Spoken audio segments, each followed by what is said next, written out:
एक और बड़ी खबर और खुशखबरी आई है, ये आप देख रहे हैं, ये चंद्रयान के बाद सूर्ययान तैयार हो गया है। सूर्ययान जो सूरज पर जाने वाला है, इससे पहले भी मैंने आपको बताया। आज क्यों दिखा रहा हूं, इसके पीछे बड़ी वजह है, क्योंकि आज तारीख आ गई है कि ये कब जाने वाला है सूरज के नजदीक। अगली तस्वीर दिखाई जरा, ये बाकायदा ट्वीट किया गया, ये ट्वीट इसरो ने किया है।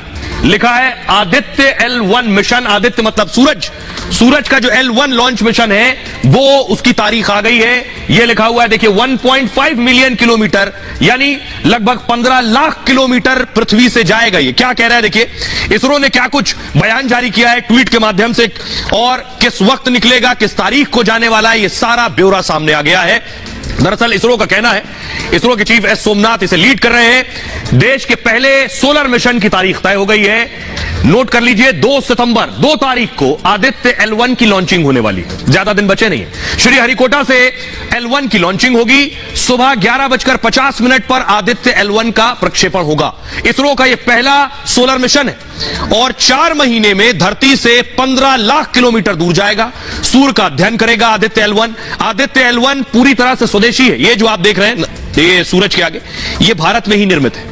लॉन्च के 4 महीने बाद ये लैंग्रेज पॉइंट पर पहुंचेगा, यानी जहां भेजा जाना है 15 लाख किलोमीटर दूर, वहां पहुंचने में इसे 4 महीने का वक्त लगेगा, क्योंकि 15 लाख किलोमीटर की दूरी तय करनी है। सूरज 15 करोड़ किलोमीटर है, उससे काफी पहले रहेगा ये लैंग्रेज पॉइंट। जहां तक जाना है इसे, धरती और सूर्य के बीच की एक जगह है, वहां तक जाएगा ये। इस जगह पर रखा गया कोई भी ऑब्जेक्ट स्थिर रहता है, इसलिए इसे अंतरिक्ष का पार्किंग स्पेस भी कहते हैं। इस जगह पर ग्रहण का असर भी नहीं पड़ता है। L1 पॉइंट सूर्य के ठीक सामने, ये वहां कक्षा में स्थापित हो जाएगा। वहीं से सूर्य पर नजर बनाते हुए उसके चक्कर लगाता रहेगा।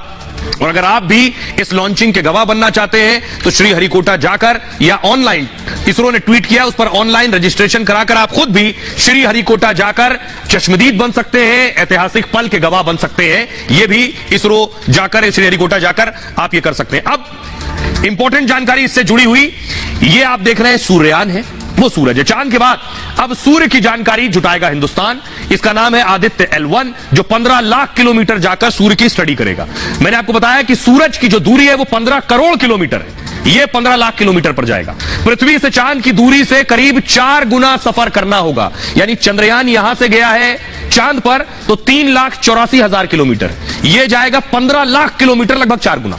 आदित्य L1 सूर्य और उसके मैग्नेटिक फील्ड की स्टडी करेगा। इसकी मैग्नेटिक फील्ड, चुंबकीय शक्ति कितनी है, जो आप देख रहे हैं चमचमाता हुआ, यह प्लाज्मा है। इसी से वो चुंबकीय शक्ति बनती है जो धरती को भी बचाती है, उसके बारे में जानकारी जुटाएगा।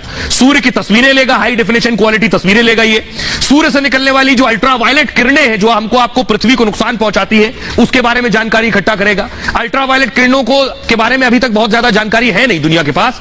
एक्सरे उत्सर्जन और ये जो देख रहे हैं प्लाज्मा, जिसके बारे में मैंने आपको बताया, जो चुंबकीय शक्ति बनाता है, उसके बारे में जानकारी जुटाएगा। सूर्य पर होने वाले विस्फोट के बारे में भी पता लगाएगा। कहते हैं सूर्य में विस्फोट होते रहते हैं। सूर्य से निकलने वाली गर्मी, सूर्य का तापमान, इसका भी पता लगाएगा। अंतरिक्ष, मौसम समेत तमाम पहलुओं का यह अध्ययन करेगा।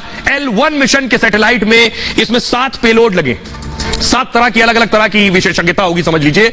इनमें से 4 पेलोड लगातार सूर्य पर नजर रखेंगे, 3 पेलोड लैंग्रेज 1 पर कणों और अन्य क्षेत्रों पर रिसर्च करेंगे। जो सूरज से निकलने वाले पार्टिकल हैं उस पर बहुत स्टडी होती है, बहुत अध्ययन होता है। सूर्य की हलचलों और हरकतों पर भी निगरानी रखेगा। धरती पर इंसानों के लिए खतरनाक गैस और रेडिएशन की जांच होगी। विस्फोट से उठी ऊंची ऊंची लपटों पर भी रिसर्च होगी। आदित्य L1 मिशन इसरो का सबसे कठिन मिशन है। अब आपको सुनवाते हैं, सुनिए जरा। भारत के लिए एक और बड़ी कामयाबी है, पाकिस्तान जैसों के लिए जलने का वक्त है। और अब सुनिए जरा, वैज्ञानिक सृजन पाल जी बता रहे हैं भारत के लिए ये कितनी बड़ी उपलब्धि होने वाली है। आदित्य L1 मिशन है, यानी कि हमारा सूर्य की तरफ जाने वाला मिशन, धरती और सूर्य के बीच जो 15 करोड़ किलोमीटर है उस डायरेक्शन पे जाना शुरू करेगा। और 15 लाख किलोमीटर जाने के बाद एक पॉइंट आता है जहां धरती और सूर्य का गुरुत्वाकर्षण आपस में बैलेंस हो जाता है। ये वहां पर जाकर के अपने आप को स्थापित कर लेगा और लगातार सूर्य पे नजर रखेगा। सूर्य एक बहुत बड़ी बॉडी है, अर्थ के मुकाबले में कई लाख गुना इसका वजन है, और सूर्य में लगातार लाखों परमाणु बम की तरफ जो है फटते रहते हैं। और इसी की वजह से सूर्य से जो गर्मी हमें मिलती है और सारे प्लैनेट्स को मिलती है, और जो ऊर्जा मिलती है और जो लाइट मिलती है वो हमें आती है। लेकिन सूर्य में और भी बहुत सारी चीजें होती हैं जिनको आदित्य L1 को स्टडी करना है। आदित्य L1 सूर्य की जो ऊपरी परतें हैं, फोटोस्फीयर, क्रोमोस्फीयर और उसकी कोरोना जो बाहरी लेयर होती है, उसको स्टडी करेगा और पता करेगा कि सोलर रेडिएशन कैसे बढ़ता है। कभी कभी सोलर स्टॉर्म्स आ जाते हैं, इन सोलर स्टॉर्म्स में बहुत सारी ऊर्जा धरती की तरफ आती है और इसीलिए आदित्य L1 को ये सारी चीजों को स्टडी करना है सूरज के ऊपर। और ऑफकोर्स सूरज के बारे में जितनी हम जानकारी जानेंगे उतना ही हम धरती के बारे में, जो धरती का इतिहास है उसके बारे में भी जानते रहेंगे।